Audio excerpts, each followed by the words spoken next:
All right, thanks everyone for joining us for our final session here.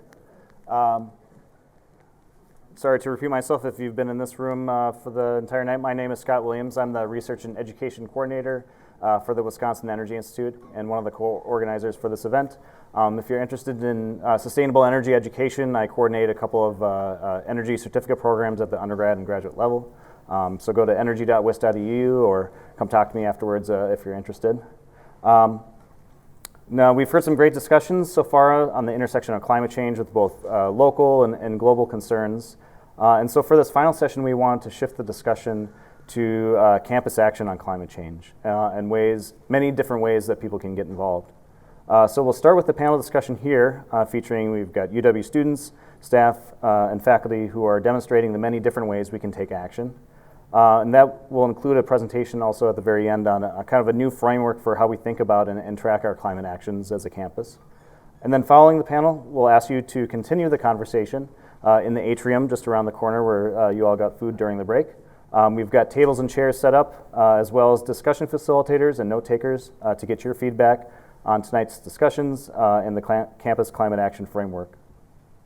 We'll also be handing out $1 off coupons for meals provided by the Electric Eats food truck. So grab that on your way out. We do have some they're going to be bringing some grab-and-go meals, so you get a discounted meal there if you're hungry.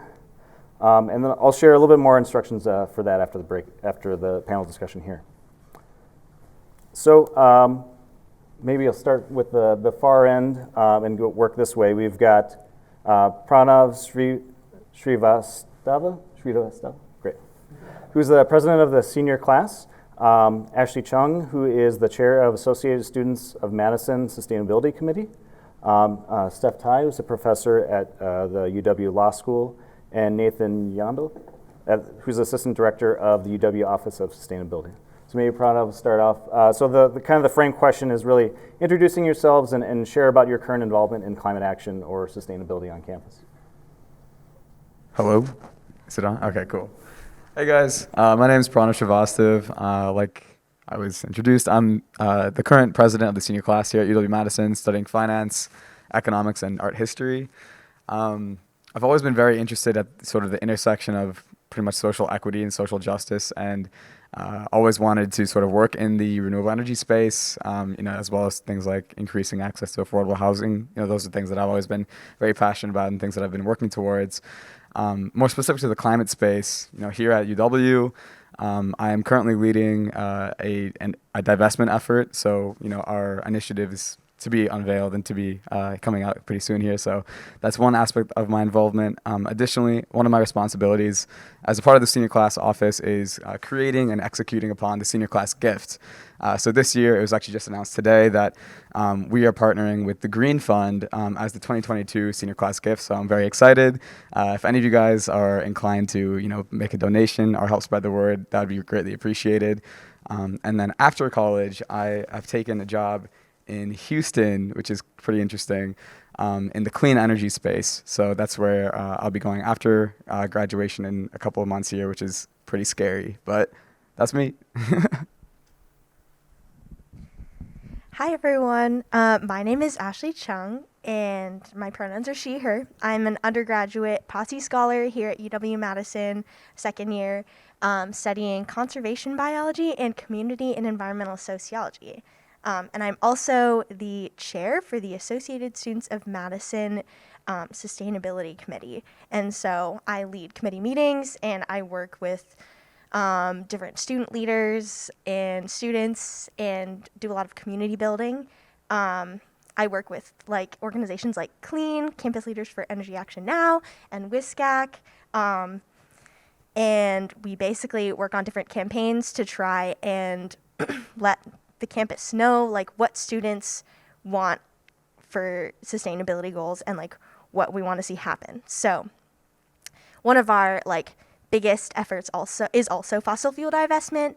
We really want to see the Wisconsin Foundation and Alumni Association divest from fossil fuels, and also disclose how much they have invested, and then also divest as soon as possible.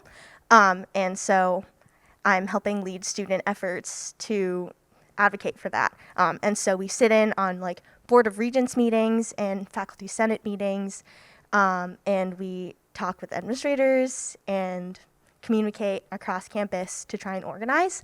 And like I've been in my position since April of last year, and coming out of the pandemic was definitely a huge challenge.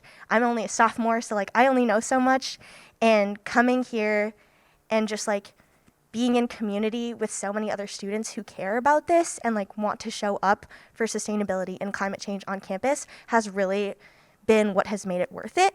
And I really believe that the only way we're gonna see real change on this campus is if students show up. So like right now, I'm really, really happy to see so many of you here, because like the prerequisite to change is like everybody needs to agree that this is something we care about, and everybody needs to show up for things like this and care enough to be here. And so like it's just really inspiring to see all of you be a part of this. And I'm really excited to see like what all of us as students can come together to work towards. And I really, really hope to see everybody here in the future advocating for fossil fuel divestment and for a more sustainable campus and pushing UW to do better, because I know that we can do better. So thank you for coming and being here and sharing this space. I'm excited. Yeah. Hi, I'm Steph. My pronouns are they, them, and I'm so thrilled to see so many people here. It's really heartening because I've been working on climate issues since grad school, which was back in the early 90s, and there wasn't so much traction back then. So it's really nice to see at least the younger generation be much more alert to this than my generations. So what of my interaction with climate change on campus has been, I was one of the co-sponsors of the Faculty Senate divestment resolution. The Faculty Senate divestment resolution was different from the undergraduates one in that it wasn't just a divestment resolution. It urged the Wisconsin Alumni Foundation to divest from fossil fuel investments, but it also focused on procurement. And for those of you who hear procurement and think, God, what a boring word, it's not that boring. It's the buying power of our campus, which is in hundreds of millions. It's basically, and the resolution urged the university to start focusing on carbon neutral procurement. That is, working on finding vendors, working on finding, transportation, all of that to reach a carbon neutral goal, and to also assess what kinds of contributions they are currently making to climate change and to try to lower that down. So that's what the Faculty Senate resolution was, and I put that in there because I actually work in procurement. I know in the last panel, we talked about people talked about breaking down capitalism. Unfortunately, we are in this capitalist society. I don't know there's enough time to break it down before we tip over the window. It's fine to work on that, but the window is still closing. And so one of the things that I do is I also teach in areas of advanced contracts, and I have a project, not at UW, but it's basically a national project working with another law professor, trying to develop carbon-friendly procurement goals. That is, whenever a company is buying all the sort of ingredients to make their products, putting in things in their terms, their supply terms, so that whoever they're buying from has to sort of reach more sustainable goals. That compelled me to say, hey, look, I'm working now with an institution that is also a big procurer of stuff. And so that's why we included that in the resolution. I also do a number of other things on campus, like I teach climate change in my classes, but Professor Adaptation, who's on the previous panel, and I are working on figuring out ways to take law school classes that are not even remotely environmental related and have drop-in modules that are related to climate change so that people can see how it sort of is an aspect of really everyone's life. So that's also the educational aspect. Thanks. Hi, everyone. My name is Nathanyondle. My pronouns are he, him. I am the Assistant Director at the UW-Madison Office of Sustainability, and I also lead our communications work. I am a stand-in today. If you paid attention to your program, you would have seen that someone more prestigious than I, Professor Andrea Hicks, was supposed to be in this chair. She is our Director of Sustainability Education and Research, and unfortunately she's not feeling well tonight. So she decided to stay home, which we think was a wise decision. I'll just speak briefly about the Office of Sustainability because I think it's still a place that not a lot of people know about. So we are what I call a bi-divisional office, which basically means that we have branches in facilities planning and management, which runs all of the operations on this campus, and then also the Nelson Institute for Environmental Studies. And so we attempt to bridge operations as well as research and education and learning and outreach and a lot of other things. And so we're basically responsible for institutional sustainability strategy and implementation. And then, as I say, living labs projects with faculty and students. We run the Green Fund, which was mentioned earlier, and thank you, Pranav, and to the senior class for helping contribute to that fund, which is basically money for student ideas to improve the sustainability of campus facilities. We do a lot of other outreach and so on. And so actually what you're seeing right here is a little bit of a preview for one of our Earth Week panels that's coming up. And so my little pitch before I sign off here would be that between April 18th and 22nd, there's going to be a whole bunch of other sustainability related events on campus, something we do every year. And so if you're having a good time here, if you're interested in this, if you're dedicated to this kind of work, we would invite you to come. We're going to be getting communications out about that. And there will be a panel on divestment, which is a topic that many people talk about, but maybe don't know actually a whole lot about at the end of the day. So we'll be digging into that. And these fine folks will be on the panel, and I'm just helping to organize it. So I can stop there because I'm sure we have lots of other questions. Great, thanks. So we've had some prepared questions. I think I'm going to try to combine a couple so we can get to audience questions a little bit quicker. But I guess we can go down, or whoever wants to respond. What inspired you really to get involved in campus climate action? And or another way of framing that is what do you find inspiring now and sort of gives you hope and optimism?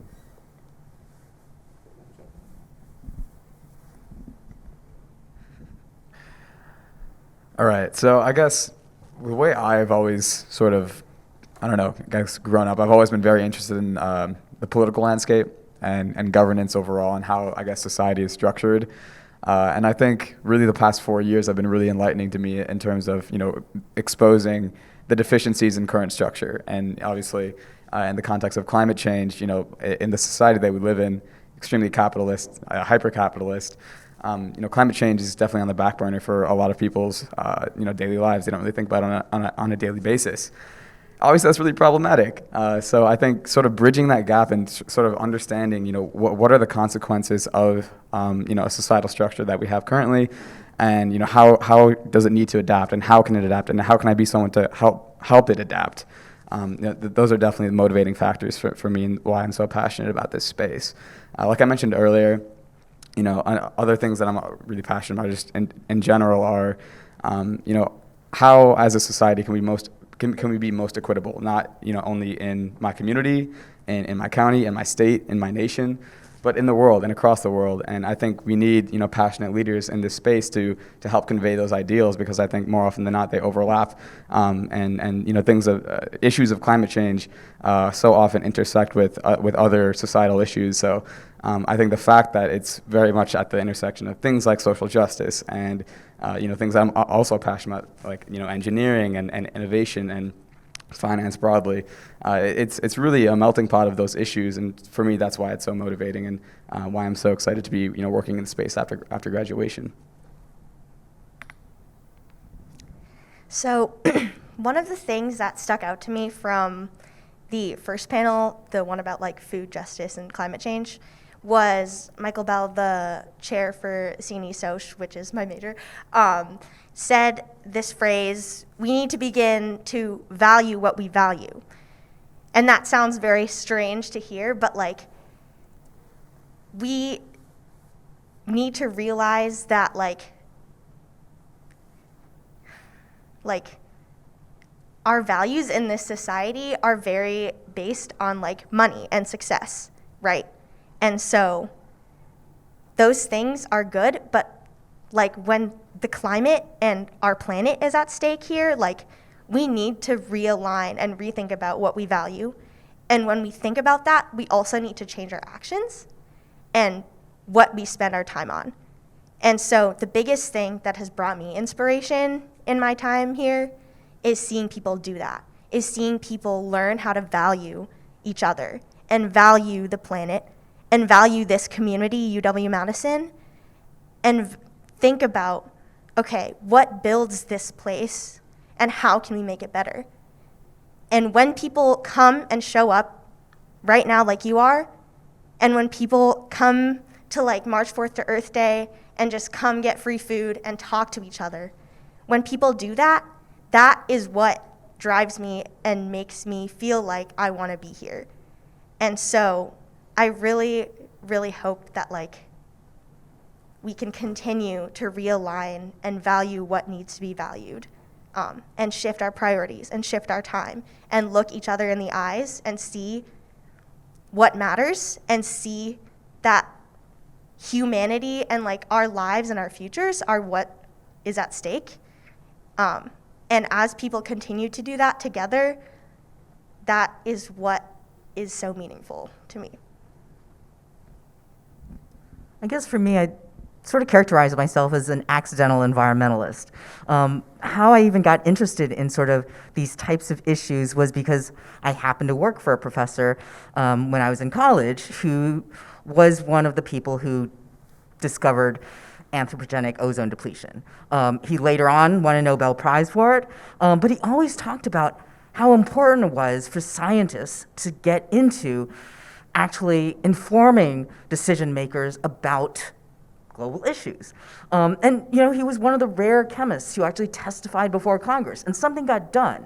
And his optimism really stuck with me, and it made me think, okay, even though I ended up going into chemistry for grad school, I'm still gonna try to do something. And I ended up working in grad school in chemistry on climate change issues related to basically refrigerant substitutes. The same substitutes that substituted for the ozone depleting compounds actually end up contributing to climate change. So I researched that, and that led me to think, okay, well, you know, people don't listen to scientists. So I really came to the climate change issue in order to represent the scientific voice and scientific consensus. I ended up doing that. I've represented scientists in climate change cases before the Supreme Court and before appellate courts. But one of the things that drew me back to Wisconsin is that there's this thing called the Wisconsin idea. How many of you have heard the Wisconsin idea, right? Yeah, and we don't always follow that, right? The idea is that we as professors should bring back our research, should bring back our scholarship, and apply it back to Wisconsin. And I'm like, okay, well, I'm doing all this sort of procurement-related research, all these sort of contracts-related research. I know that these divestment activities are going on. Why not bring this back here? And so that's why I started working on the faculty divestment procurement kind of resolution here. And at the same time, what drives me is Professor Molina's voice, that we can do something if we all stand up to it. He has sadly passed away last year, but I still carry his words in my heart. So that's kind of what drives me. Gosh, I don't know how you follow these answers. Well, not to be too easy about this, but one of the things that drives me is events like this, because what I see here is this kind of immense potential on this campus. And I think that's one of the things that characterizes UW-Madison. We have incredible research here. We have fantastic students. We have really dedicated, interested staff, and we have people who, you know, I sense this willingness to try to push the boundaries of ourselves and of the work that we do, and of thinking broadly about things like sustainability and climate, and making sure that we're talking about things like justice and indigenous rights and voices and so on, and not simply taking basically an easier path, which would be a path where we were extremely well funded and this was all kind of easy for us to do, but we didn't have to care about it. Or conversely, we're not trying to do anything at all and we're just pretending that it's not happening. So I think that we're actually in a really key moment at this university, and where we can actually be a real leader within the Midwest. I can tell you from collaborations that we do at the Office of Sustainability with other system schools around the state, they're really looking to us. And the more that we show them that we want to be leaders in this space, the more they're going to kind of lean on this, you know, kind of behemoth university, the flagship that we are, to help push along issues and policies and so on, both here and nationally. So, you know, keep showing up is what I have to say. Building on what Ashley's saying, keep showing up, because you all, and I really mean everybody, have more power than you think to administrators who are otherwise going to some extent, take an easier path themselves. But when they see people speak up, and when they see the intelligence and the sophistication of the interest on this campus, they listen. Those are great responses. Before turning it over to audience Q&A, we've heard some organizations or events. If there's any other that you want to expand upon or talk about a little bit more, this is your opportunity to kind of talk about other ways that students can get involved. So whoever wants to share. Yeah, so actually we have a pretty interesting event running this Sunday, and the goal of this event is to collect clothing to be donated to St. Vinny's Financial Assistance Program. So kind of along the lines of sustainability with clothing, trying to recycle your clothing effectively and to a community that is in need, being the unhoused population around Dane County. So that's happening this Sunday. We're actually meeting on Bascom Hill at 12:30 p.m. on Sunday. And the kicker to the event is that the goal is to make it an underwear run. So you'll come with clothes that you want to donate. So we'll be donating all those clothes to St. Vincent, as I said before, followed by an undie run down Bascom Hill and down State Street. So it'll be a fun event to help spread awareness and help collect clothing for a good cause. So that's on this Sunday. Awesome, that sounds fun. Okay, three things. One is if you ever interested in coming to Sustainability Committee, we meet Tuesdays from 6 to 7 in the Student Activity Center. Two is March 4th to Earth Day. So that is a collection of Friday events that we have every week leading up to Earth Day, which is April 22nd. And we basically have the goal of just like building community and like providing like food and a space for people to just like get to know each other and talk about important issues like ones we are today. And our next event is this Friday, and I'm sorry, I don't remember the acronym, but SIVA is the organization that's running it, and they're doing like no jokes about like fossil fuel divestment or something like that theme, because it's April Fool's Day. And so they'll be having trivia, the WSUM DJ will be there, and we'll have like free food and games and things like that. So if you're free Friday, 5 to 7, that's gonna be this Friday, and then continuing on every single Friday until Earth Day, when we'll finish off with a big march to the Capitol. So yes, that's super exciting.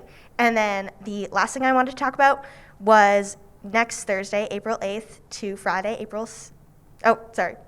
April 7th to Friday, April 8th, we are taking a crew from UW-Madison up to Stevens Point for the Board of Regents meeting, because there's going to be a section where students will be speaking on sustainability on campus, and so we're going to be sitting in as the UW Divestment Coalition to just tell the Board of Regents that we really want them to divest from fossil fuels. And so if like you're really looking to get involved with like climate action on campus, this is a really cool way for you to come. We'll just be driving up an hour and a half and staying at one of our organizers' houses. Their mom is gonna feed us dinner. It'll be really fun. So I really encourage you guys to sign up once that like sign up sheet is up. But yeah, just put that on your radar. But yeah, also I will be around after, so if anyone like wants to chat, feel free to come up. I'm always super open to having conversations, so yes.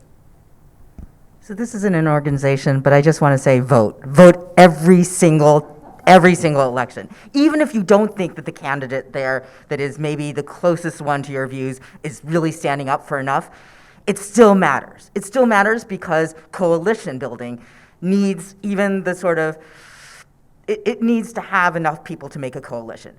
Don't just vote during the presidential election, vote at every single election.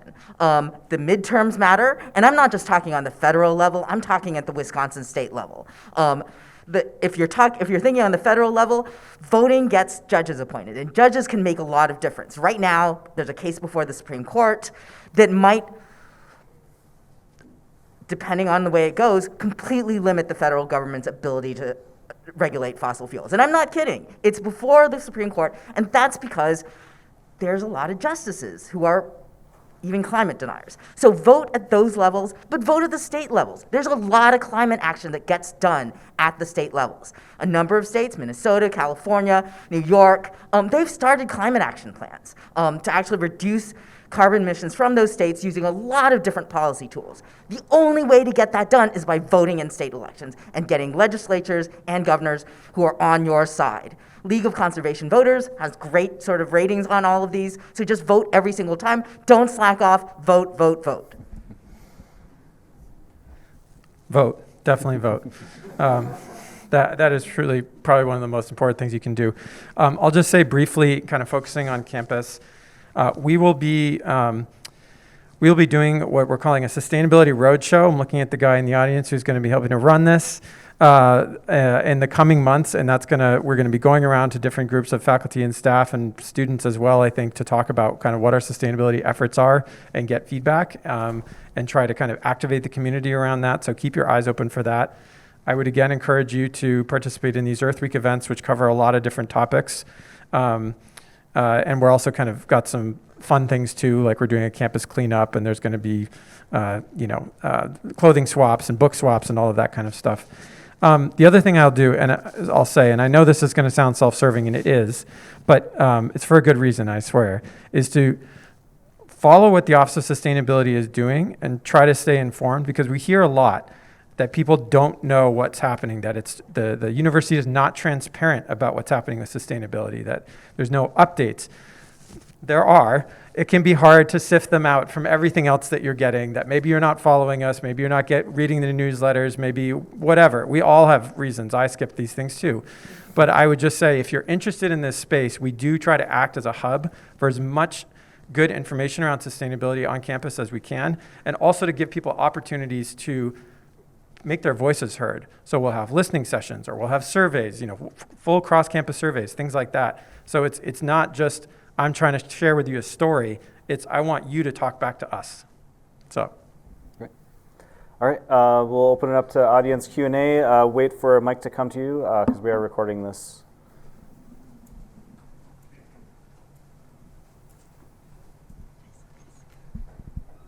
Okay, hi guys. Number one, you all did a really good job. It's great to hear from you. I'm wondering how, as a land grab institution on stolen Ho-Chunk territory, can we create climate action that centers Indigenous needs and demands and does more to achieve justice for the Native communities that we continue to indirectly harm through our investment in fossil fuels?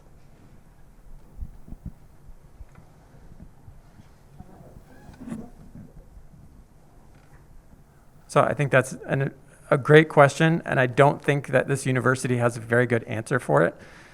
We have a director of tribal relations, Aaron Birdbear. I think we need to listen to him and to the people that he works with, and to fund and continue to find ways to legitimately partner with our Native nations.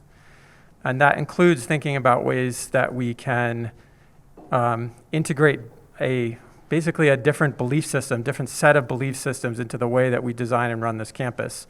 And so I won't try to speak to that, because I won't do it as well as Aaron Birdbear or Marpola or others would do, but I think that they offer some really fascinating ways of reimagining what this campus is or could be, realizing that if we consider that there's been human habitation in this area for 13,000 years and we totally change our sense of history, what does that mean for us? Or if we realize that the Madison area could be considered a UNESCO World Heritage Site if we considered all the landforms here, what would that mean about the way that we treat this land? So, I think that also letting administrators know that you appreciate the efforts that UW is doing and encouraging them to engage in more and putting that voice out there. That's, I think, the most important thing that students can do. So a lot of times, programs don't automatically get renewed because they're not getting enough feedback that this is being appreciated. So to the extent that you can give this feedback and give it consistently to the administration, like, writing to the chancellor, that's a really good way to show that there's a demand on campus for this in a way that is significant. one of the things, for example, that at the law school, we have a Great Lakes Indigenous Law Center, and it's partly through the constant feedback of alumni who have, from various tribes who have worked in that law center, who have contributed to work there, just constantly giving feedback and being connected. That's led to it continuing to be supported by the law school. And you can do that both when you're an undergrad and also when you graduate. Continue to echo that support. I think there's also a lot of individual work to be done as well. Obviously, as students, we're all coming from different backgrounds and different experiences, and I think like the biggest thing we can do is just like talk to people who are different from yourself, and talk to Indigenous people and form relationships with people who like maybe have been on this land longer than you have. And I really think also like with that, like that requires us to also reflect on our positionality and like why we are where we are, and like how we got here, and like what that had to mean for the Indigenous people who lived on this land. And so I think like really taking the time and the energy out of our daily lives to think about like who are we interacting with on the daily, and like whose voices are we listening to and including in our lives, and like how are we being shaped by other people around us. So I really think that like as students, we all need to be reflecting on like why we're here, and like what that means, and what like violence happened for us to be here, and sitting in that discomfort and like taking the time to like do that emotional work, and also using that reflection to inform our discussions that we have, and to inform the people that we interact with and who we choose to sit next to in class and that sort of thing. So yes, taking the time to individually reflect and change our habits and actions in our daily lives. Yeah, I couldn't agree more. And I mean, doing that, individual work is really difficult. It 100% is. And I think that's something that is kind of dismissed at the university level. One thing that I've been trying to push on as a member of the senior class office this year is trying to adjust things as far as curriculum, saying, as a Wisconsin student, as a UW student, I actually firmly believe that we should be required to take a course on, learning about the history of this state, of this land. And I think that's a really good method of, allowing this conversation to open up and broaden up, and providing the seriousness that it deserves. I will be honest, my pursuits in that area have not been, met with a lot of excitement from administrators. And I think for a lot of you students who might be younger, hopefully, you're younger students, that you can continue to push on this. That's just one area that I see is very important that we need to keep addressing. Additionally, earlier this year was the very first time at this university that the Ho Chunk flag was raised over Bascom Hill. Like, that's kind of where we're at right now. That's like we're right here. There's a lot of work to be done, and it's going to take a village to make administrators know that we care about stuff like that, because I don't really think they do. Okay, and that's sort of where we're at right now. And just knowing that knocking on doors, going up to Bascom Hill and trying to have a conversation with Becky Blank, like, that's something you can do. Like, you can knock on doors, and I think I'd highly encourage you all to do that. You can write letters. And if that's something that you're interested in, I would be more than happy to talk about what we've been working on, and so we can collaborate. But again, to your question, like, what a phenomenal question, because I think introducing, not even bringing, Indigenous people to the table, it's introducing Indigenous people to the table because they haven't been there historically, right? That is something that is so important to this conversation, and something that's historically been missing from this university's, policy making.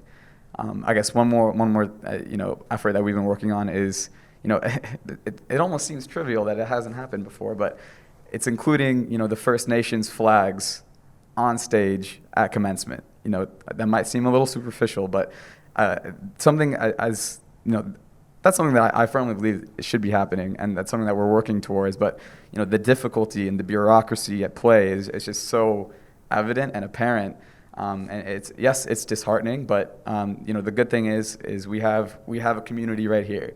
And we have community outside of this room as well that is also very passionate about these issues. And it's something that, you can wish for a lot of things in life, but in order to see results, you have to get up and do something about it.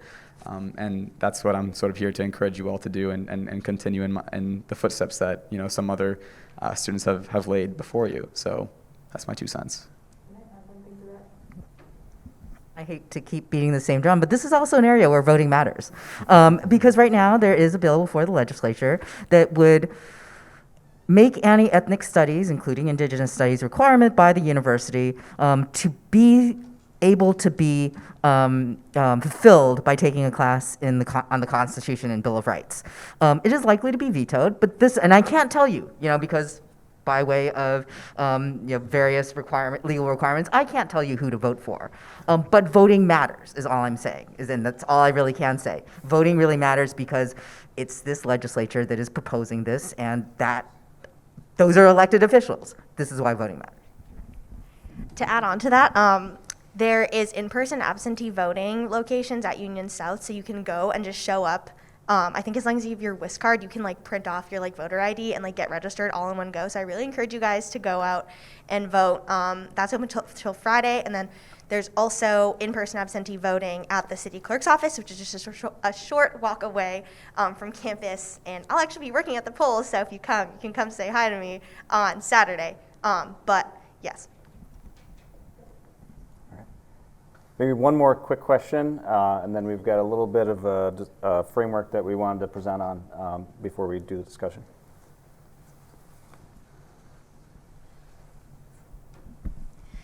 I have a pretty simple question. So I'm the co-director of Food Recovery Network on campus. We recover food that would have been thrown out from the dining halls and give it to the Madison community for free. And we find that in a lot of different food sustainability orgs, only people who are interested in food sustainability hear about it. So I'm kind of just curious with all of you, how do you advise that we broaden the conversation, get more people who aren't as engaged in food sustainability specifically to hear about our mission and our efforts, because this can also be applied to tons of different sustainability missions going on campus that are really small but have the potential to do a lot for our campus. I can start with this one. So I have definitely faced very similar challenges as the ASM sustainability chair. It's really difficult to get students who don't really consider sustainability part of their major to actually be involved with stuff. We have a lot of events that go on where only 10 people show up who already know about the organization, and that can be really disheartening when you put when we as organizers put so much work into making these things available for students. And so I think the biggest thing that we can do is try to as students try to talk to our friend, find communities that already exist, whether that's your own friends or another student org you're involved in, trying to plug into those and get people who are your friends and who are in your communities to think about climate change and to have these conversations and to come out to stuff like this. And I think that also includes presenting to classes and just asking for a time to speak there. So I think really just having relational conversations with people and trying to communicate why these are important for us to come, and also what services that we can provide to students is really important. I think it really starts with just like I kind of said earlier, learning to value what we should be valuing. So talking, valuing each other as people and having conversations with one another about what matters and bringing people into things that you're passionate about. Yeah, no, it's very true that it's important to, again, bring people into these conversations. So, I mean, the next time that there's maybe a sustainability event that you're interested in, bring a friend that you think might not have gone otherwise. It's organic growth. That being said, I think there is potentially a limit on, how many people you can bring into a room like this. How many people are interested enough to be here at 8 p.m. on a Wednesday, right? That's difficult. So, one thing that is very much on my mind is, how can we be the most impactful? And I think, to what I was saying earlier, knocking on doors is effective to a point. You got to be thinking at institutional levels. How can we implement broad, widespread policy changes and policy adjustments? So whether that's working, directly with Gordon's and trying to approach the issue from a more systemic way, and I think that's a viable possibility. So yes, I think it's very important to be, bringing people into a room like this that very organically. But at some point, you got to really be thinking larger, and you got to be thinking about, how can I make an institutional impact rather than simply an impact on, the 10 to 15 students that are really passionate about this. So think big, because I think you can achieve a lot. Okay, I'm sorry. I just want to add on one thing. So another thing that I've recognized, in my role is, and also just in life, as a college student, I walk around and everybody is so stressed and so tired all the time. And that is a huge hindrance to our ability to participate and to come to things like these and to be present and to care about climate change and making a change on campus. When we as students are not getting our basic needs met, I'm talking food, okay, I would say that most students don't consider themselves food insecure, but I think that food security on campus is a real issue, and especially access to fresh food, and that's also, Morgan, what you're working on, which is super cool, and that is why students should show up to these things. But when we as students are struggling so much just with the basics, it's really hard for us to be able to come to stuff like this. And so I think we as students need to recognize that, and we need to recognize that our basic needs are not being met on campus, and food and for example housing. I was literally just in class today talking to students who are yeah, I live in a 9x9 room with no windows and I share a room, and it's really hard to wake up in the morning. That is not okay. We need to realize that college students, we are not in a place where we are able to work and care about these things, because the way college works is just we are taught to value money and success in our careers and work ourselves to the bone and not care about our food. And we're also not taught these things as college students. I came here as a freshman with no experience, right? And I had no idea how to take care of myself, because that's not a lesson that we are taught at UW. So thank you. On a more directly related kind of note about specifically food, there are a number of departments who would be happy to co-host, I think, or events with you, and that might be a way to sort of broaden your reach, because I know that as a student organization, sometimes you don't have the capacity to put up flyers, to do all the sort of blitz advertising. Well, the agroecology department has a lot of focus on food. The Community and Rural Sociology Department also has a lot of focus on food. Holtz Center also has some focus on food, and they would probably be willing to partner up for some kind of event to sort of amplify your voice. So I suggest maybe talking to folks there might also be helpful to sort of leverage some existing resources that are already out there. And also, there's a lot more food sustainability related movies out there. Again, movies are a way to sort of get easy attention from students. So having a movie night might be helpful. I actually also feel free to email me after this, because I know someone who's one of the primary lawyers in the United States addressing food waste issues, and I could probably wrangle her into doing some kind of Zoom conference meeting, which is neat. Also, the Madison Food Policy Council 3 years ago or 4 years ago issued some plan for sort of reducing food waste in Madison. It might be interesting to get some of those people to come here and talk. That might be something that would be engaging for students to learn from. So there's all sorts of things that you might be able to do. Again, I understand that everyone has a lot of stuff going on, and it's hard to draw students with it. But one way to do that is buy free food. And partnering up with some of these departments that have more money might be a way to get access to that free food money. I hope that helps. Morgan, you can just ask me in the office. I'd be happy to talk strategy. Great. Well, we wanted to, so the Office of Sustainability is trying to communicate more with the campus about climate action and create this framework for how we're going to move forward as a campus over the next several decades. So Nathan had a couple slides of showing this new kind of framework of what they're terming the Badger print. I don't know if you want to say a little bit more, or if you need help in getting the slides pulled up. If you could just bring them up, sure. And I recognize we're kind of running behind, so I'm really going to try to make this quick. Basically, I just want to make sure that when we go to the discussion point, people will understand a couple of the questions that are in the discussion guide. So as Scott's pulling it up, the office of, what I'm really excited about in this meeting is just how ranging the conversation is, and that reflects how the Office of Sustainability is trying to approach sustainability as a topic, as not just about climate, not just about energy or just about waste, but as about the kind of interrelations between all of these things, and of course all of the social components there as well. So we are in the process. I'm really going to move quickly, so I'm probably going to skip a couple of these just because I want to give people time to talk to each other and not listen to me. We are in the process of climate action planning right now. This will be the first climate action plan that has ever been done, as far as I'm aware, at UW-Madison. And it is happening kind of hand in hand with broader sustainability strategy planning that we're doing through a group called the Sustainability Advisory Council. And some of you will have known about that or heard about them. All right, yeah, we can. Let you So drive. just go next here. Yeah, You got your mic down there.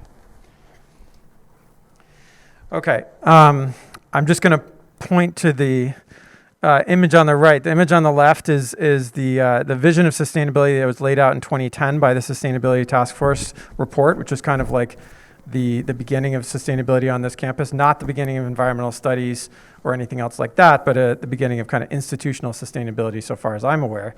12 years later, we've kind of updated that. And so the vision on the right is our vision of sustainability leadership, and we're thinking about it in 3 areas in terms of our culture as a university, our purpose, meaning education and research, and our practice, meaning how we run the university. And as part of that, we have kind of a series of goals that we're building out as part of our climate action and adaptation plan. This is just sort of a potential sketch of targets that we're going to be looking to hit. Now, these are not finalized yet, and one of the things we're looking for feedback on is what these targets should be and how we should reach them. So you can see a few different hopes and goals here, including 25% reduction by 2025 in carbon emissions, 100% renewable electricity by 2030, full carbon neutral by 2040, and then this idea of kind of the ultimate goal of what we're calling Badger Print. This is a concept that's been developed by our campus energy advisor, Josh Arnold, and it's also still kind of a work in progress, and that's why I wanted to introduce it. So most people understand what carbon footprint means. It's sort of the negative things that contribute to our carbon impact on the planet, and that includes different scopes of carbon emissions. I won't get into them here, but you can look them up or we can talk about them at the tables. What people often don't think about is the positive contributions that we can make to carbon emissions via what Josh is calling our handprint. So these include things like our natural capital, like our lands. There's many acres of lands owned by UW-Madison that could serve to sequester carbon. So we could be thinking about that, or they could be places where we could have renewable energy fields. There's also research and learning that we can be doing around climate and other environmental related topics that we can contribute to the world and therefore reduce our carbon load that way.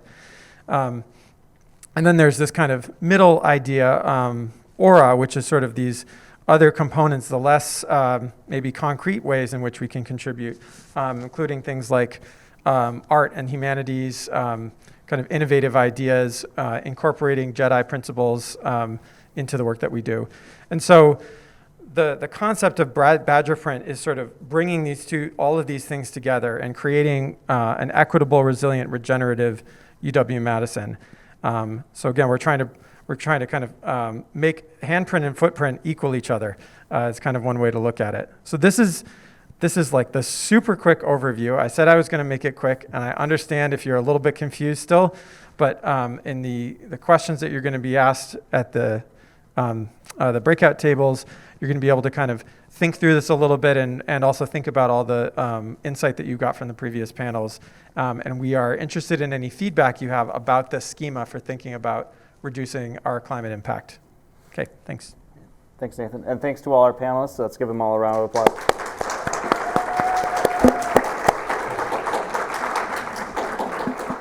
I want to thank all of our panelists from the previous sessions and the moderators who helped out, as well as all of you for sticking around. And also thanks to our co-sponsoring organizations, the Nelson Institute, the Office of Sustainability, the Center for Climatic Research. Thanks to our organizing team, which include my colleague Allison Bender, as well as a number of students, Lucas, Marina, Ashley, Grace, and Lily. Definitely it was a team effort in pulling off this event. Nathan mentioned Earth Week coming up in a few weeks. Ashley mentioned the March towards Earth Day. There's other events coming up, including this Friday, the Office of Sustainability is hosting a watch party for putting solar panels on Gordon. So I think it's at the Nick, if I'm correct. the Nicholas Recreation Center? Yeah, I believe so. I'm looking to my Yeah, Ian or my colleague. Ian had to leave. Okay. There'll be food. It's a drop-in style event, and you'll be able to watch them install the remainder of the panels on the top of court. Yep.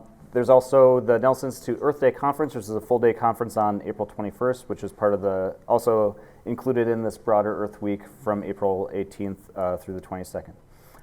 So as we mentioned before, we'd like to continue the conversation in small groups in the atrium. So you go around the corner to the tables in the atrium. We have a number of discussion facilitators and note takers. They'll each sit at a table. We'll have them taking notes and gather your feedback, not only on kind of the sessions here from tonight, but then also this idea of the Badger print framework. And there'll be on each table a set of prompts to talk through that. Like I mentioned before, we have $off coupons for the Electric Eats food truck, which is parked outside the building here, so you can grab a grab-and-go meal on your way out here. And let's see. If there aren't, depending on how many people we have at the tables, if you need to combine, that's totally fine.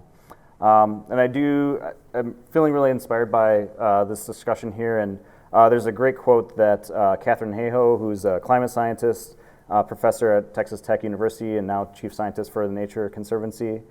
She's got a TED Talk, and the theme is, the most important thing you can do about climate change is to talk about it. So as we talked about here, getting more people involved, incorporating climate change into your everyday conversation is really how we get more allies together to take action. So thank you again for attending. I hope to see many of you in the atrium for the discussions.